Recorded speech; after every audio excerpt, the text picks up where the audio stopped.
Bayangkan berdiri di ketinggian ratusan meter, hanya berpegangan pada rangka besi tua yang berkarat tanpa jaminan keselamatan. Angin berdesir tajam menggoyangkan tubuh, sementara di bawah sana hanya kehampaan yang siap menelan siapa saja yang terpeleset. Film ini bukan sekedar tentang ketinggian, tapi tentang rasa kehilangan, ketakutan, dan batas terakhir manusia untuk bertahan hidup.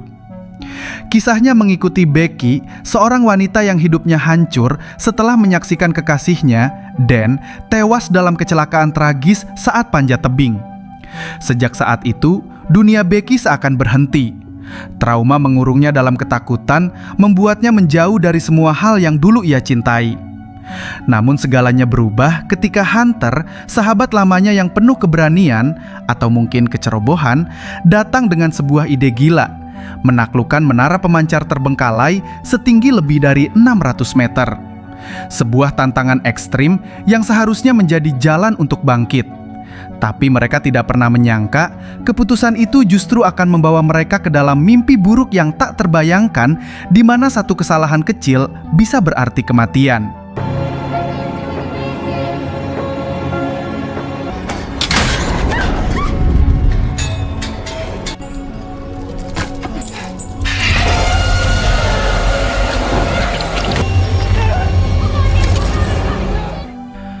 Film ini dibuka dengan aksi panjat tebing 3 sahabat di sebuah gunung batu. Terlihat seorang pria bernama Dan terus menyemangati pacarnya, Becky, agar tidak takut saat merayap bersamanya di dinding tebing. Ya? Oke. Becky, si cantik pemberani, melakukan aksi ekstrim dengan penuh adrenalin. Sementara itu, Hunter tak mau kalah dan berusaha mencapai puncak lebih dulu, dan tetap fokus mendaki dengan mengaitkan alat pada celah-celah tebing.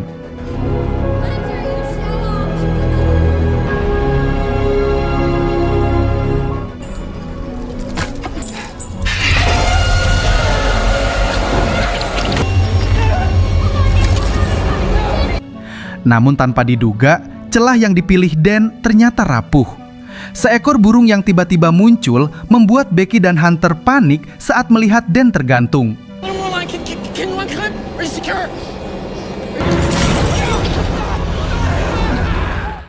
Pegangan yang ia andalkan tak mampu menahan beban tubuhnya. Pengaitnya terlepas dan Dan jatuh bebas menghantam bumi di hadapan mereka. 21 tahun berlalu. Becky masih belum bisa move on dari kematian Dan. Ia terus dihantui rasa kehilangan yang mendalam. Ayahnya tak pernah lelah mencoba menyadarkannya, tetapi Becky justru muak dengan nasihat yang terasa berulang. Bahkan, ia mulai berani bersikap kasar kepada ayahnya sendiri. Sang ayah pun kecewa dan akhirnya memilih pergi. Keesokan harinya, Becky bertemu kembali dengan Hunter setelah sekian lama tak berjumpa. Mereka mengobrol santai sambil membicarakan banyak hal. Hunter memahami kondisi Becky, kehilangan pasangan hidup jelas berbeda dengan kehilangan hal lain yang sepele. Dengan gaya santainya, Hunter mengajak Becky melakukan sesuatu yang gila, menaklukkan sebuah menara terbengkalai. Awalnya Becky menolak. Sejak kematian Dan, ia tak pernah lagi mendaki kecuali sekedar naik genteng untuk memperbaiki antena. Namun Hunter meyakinkan bahwa ini adalah cara untuk melawan ketakutan dan membantu Becky bangkit. Akhirnya Becky setuju. Mereka pun melakukan perjalanan 6 jam menuju lokasi menara. Becky mulai merasakan kembali adrenalin yang lama hilang. Saat malam tiba, mereka menginap di sebuah motel sederhana. Dari sana, Becky bisa melihat menara yang akan mereka daki keesokan harinya. Tinggi, menjulang, dan tampak mengintimidasi. Keesokan pagi, mereka berangkat dengan penuh semangat. Hunter merekam perjalanan mereka untuk diunggah ke media sosial. Setelah perjalanan yang cukup menegangkan, mereka akhirnya tiba di menara pemancar yang menjulang seperti pencakar langit. Becky mulai merasa takut ketika melihat struktur besi yang sudah berkarat. Hunter berusaha menenangkannya dan mereka pun mulai mendaki. Dude, this is so cool. Holy.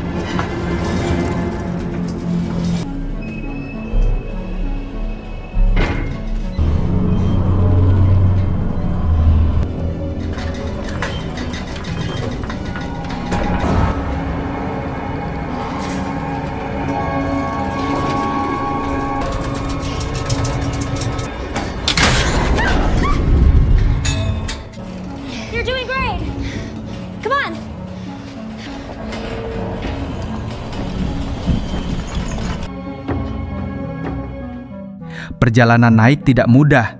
Di ketinggian sekitar 300 meter, mereka berhenti sejenak untuk beristirahat. Dari sana, motel tempat mereka menginap terlihat begitu kecil. Catch up.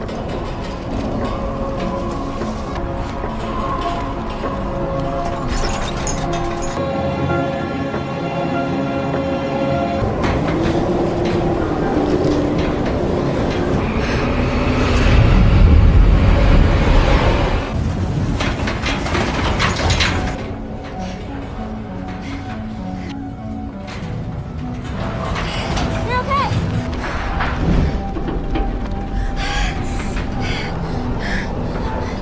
It's gonna look a little bit worse than it is. Mereka melanjutkan pendakian hingga mencapai checkpoint, lalu menghadapi rintangan berupa parabola besar yang harus dilewati. Meski sempat ragu, Becky akhirnya berhasil melewatinya. I actually really do hate you, Hunter. Hey. What was that?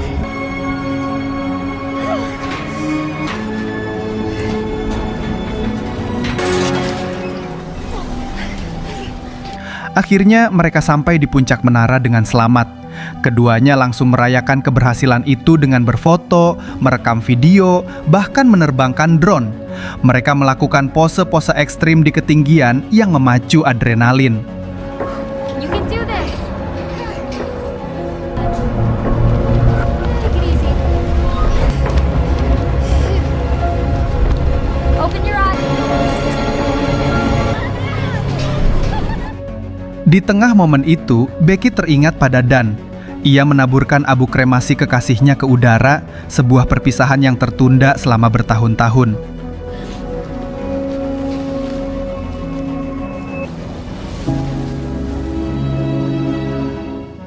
Setelah itu mereka bersiap turun.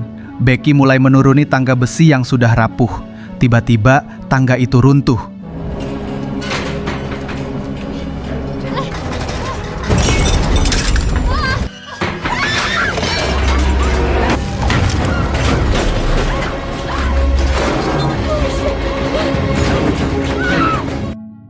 Becky nyaris jatuh, namun Hunter berhasil menariknya dengan tali.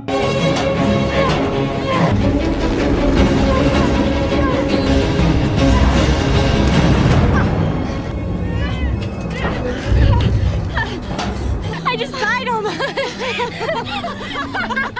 Meski selamat, satu-satunya jalur turun kini telah hancur.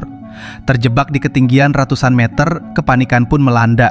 Mereka menemukan teropong dan pistol suar, tetapi itu belum cukup. Persediaan air mereka jatuh dan tersangkut di parabola di bawah. Tanpa air, bertahan di tempat panas itu akan sangat berbahaya. Hunter mencoba meminta bantuan menggunakan ponsel, tetapi tidak ada sinyal di ketinggian tersebut. Ia kemudian mencoba mengirim pesan dengan menurunkan ponsel menggunakan tali, berharap mendapatkan sinyal di bawah.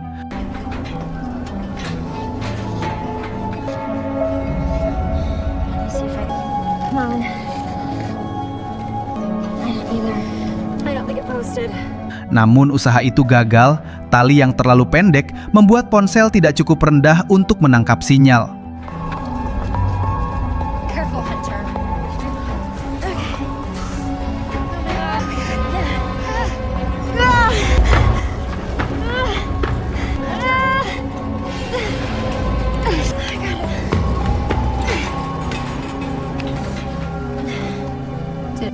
Kini mereka benar-benar terjebak, tanpa jalan turun, tanpa air, dan tanpa kepastian akan diselamatkan.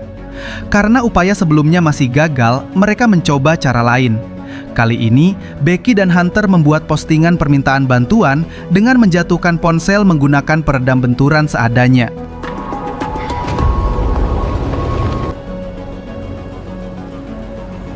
Mereka hanya bisa berharap apakah ponsel itu akan selamat atau hancur berkeping-keping. Namun keberuntungan seolah berpihak. Ponsel tersebut berhasil menangkap sinyal, unggahan mereka terkirim, bahkan ada yang merespons.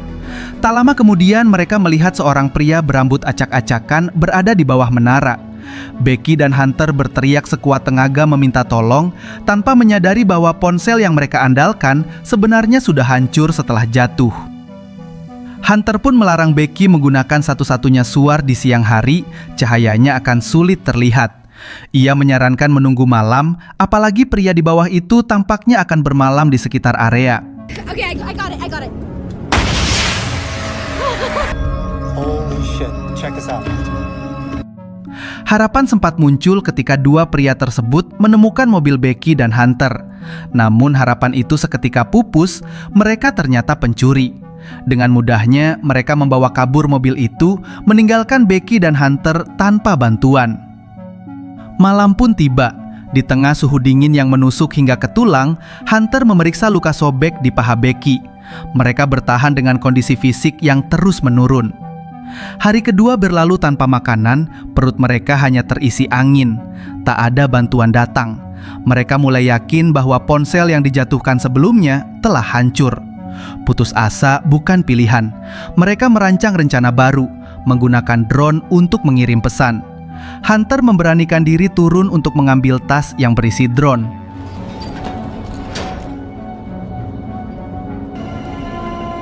I'm sorry, Bex.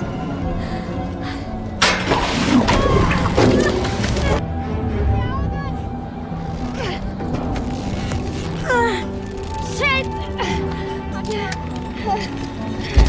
Hunter! Namun masalah muncul, tali yang digunakan ternyata terlalu pendek untuk kembali naik.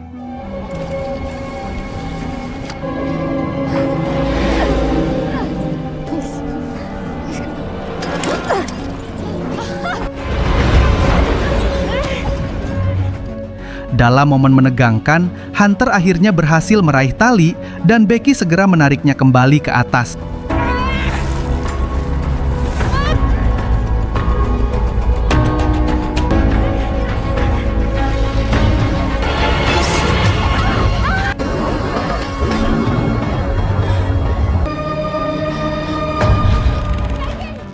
Ia nyaris jatuh, tetapi berhasil selamat berkat refleks cepatnya.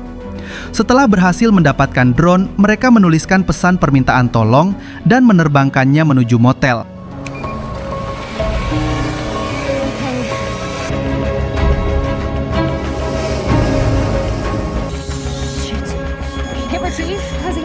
Harapan kembali tumbuh, namun hanya sesaat.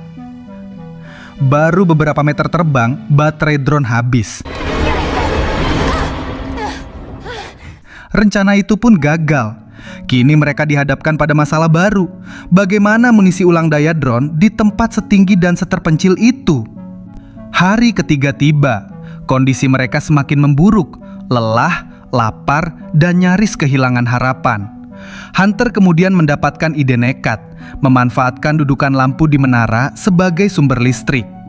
Rencana itu mengharuskan Becky yang lebih ringan dan lincah memanjat tiang tertinggi.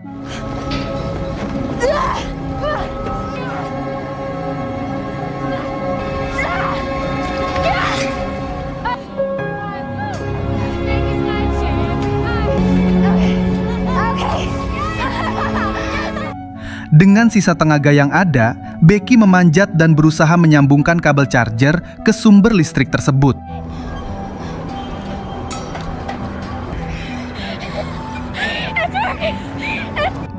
Ia bertahan sekuat mungkin di ketinggian ekstrim itu. Namun, bahaya kembali datang. Burung pemakan bangkai mencium aroma darah dari luka di tubuhnya dan mulai menyerang.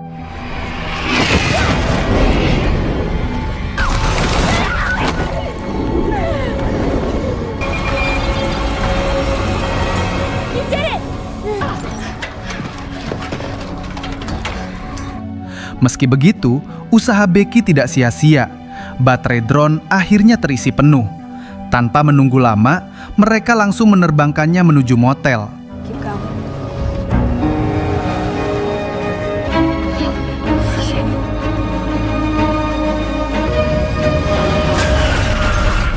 Namun sekali lagi, nasib buruk menghampiri.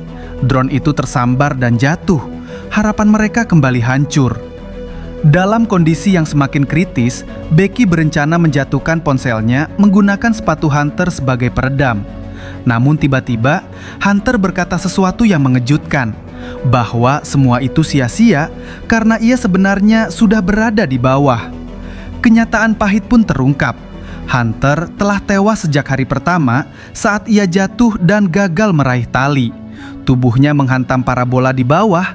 Selama ini, Becky hanya berhalusinasi menciptakan sosok Hunter untuk menemaninya menghadapi ketakutan.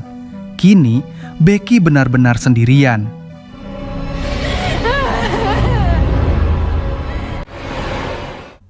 Hari berikutnya, burung pemakan bangkai kembali datang, mengincar luka di tubuh Becky.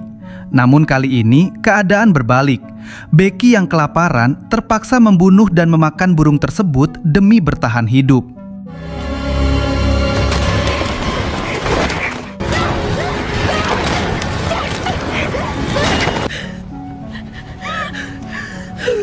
Dengan tekad terakhir, Becky memutuskan turun ke lokasi jasad Hunter menggunakan tali yang tersisa. Setibanya di sana, ia menulis pesan permintaan bantuan kepada ayahnya. Kali ini, ia menyusun rencana lebih matang. Ponsel dijatuhkan dengan pelindung tambahan agar bisa bertahan saat mendarat dan mendapatkan sinyal.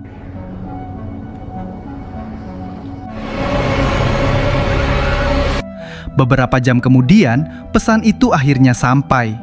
Sang ayah yang telah menghubungi pihak berwenang segera menuju menara bersama tim penyelamat. Saat melihat jasad yang sudah tertutup, ia lemas mengira itu adalah Becky. Namun di tengah keputusasaan itu, terdengar suara memanggilnya. Untuk pertama kalinya setelah sekian lama, Becky memanggil ayahnya dengan penuh haru. Penyesalan terpancar jelas dari dirinya. Ia akhirnya menyadari betapa berharganya orang yang masih ia miliki. Dan kali ini, Becky memilih untuk bertahan, melanjutkan hidup, dan benar-benar move on. Karena pada akhirnya, bukan ketinggian yang hampir membunuhnya, melainkan luka yang ia simpan terlalu lama. Dari puncak menara itu, Becky belajar bahwa sekuat apapun kita mencoba lari dari masa lalu, satu-satunya cara untuk benar-benar bebas adalah dengan menghadapinya. Kehilangan memang tidak bisa dihapus, tetapi kita selalu punya pilihan untuk bangkit atau tenggelam bersamanya. Dan Becky memilih untuk bangkit. Semoga kisah ini jadi pengingat, hargai orang yang masih ada di sisi kita sebelum semuanya terlambat. Jangan tunggu kehilangan untuk menyadari betapa berharganya mereka. Kalau kamu suka cerita seperti ini, jangan lupa dukung dengan like, subscribe, dan share ke teman-temanmu. Sampai jumpa di alur cerita film berikutnya.